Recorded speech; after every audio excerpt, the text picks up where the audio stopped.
a déclaré que dans la mosquée sacrée, il y a 2 tombes en plus de celle de Chouaïb, que la paix soit sur lui. La tombe du prophète Ismaïl et la tombe du prophète Chouaïb, que la paix soit sur eux. Leçon tirée de l'histoire du prophète Chouaïb, que la paix soit sur lui. 1. Tous les messages des prophètes sont unifiés dans l'appel aux gens d'adorer Allah seul, d'abandonner l'adoration de toute autre chose, d'ordonner ce qui est bien et d'interdire ce qui est mal. 2. La falsification des mesures et des balances dans le commerce ou dans tout autre aspect entraîne la perte de bénédiction et de richesse. Toute richesse mélangée à des gains illégaux est vouée à périr, avec la descente du châtiment d'Allah, tôt ou tard. 3. Chouaïb, que la paix soit sur lui, a fait preuve de patience et d'endurance en appelant à plusieurs reprises son peuple sur le droit chemin.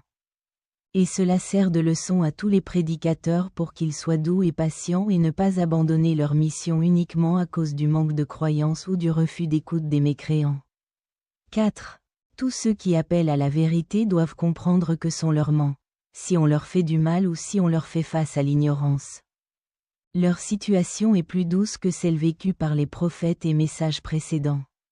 Ils pourraient être confrontés à de fausses accusations et à de l'entêtement.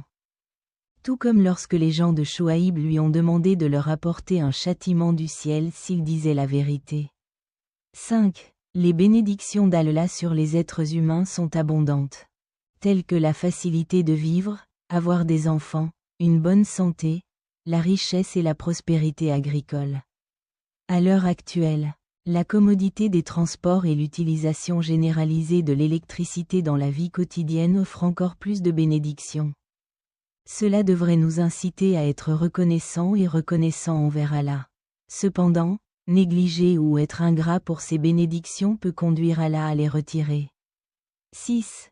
Tout comme Chouaïb, que la paix soit sur lui, faisait face à la menace d'être expulsé de sa communauté, tout invoquant Allah peut être confronté à des menaces, des préjudices, l'emprisonnement ou l'exil. Cependant, cela ne doit pas les dissuader de poursuivre leur mission d'inviter les gens sur le chemin d'Allah. 207.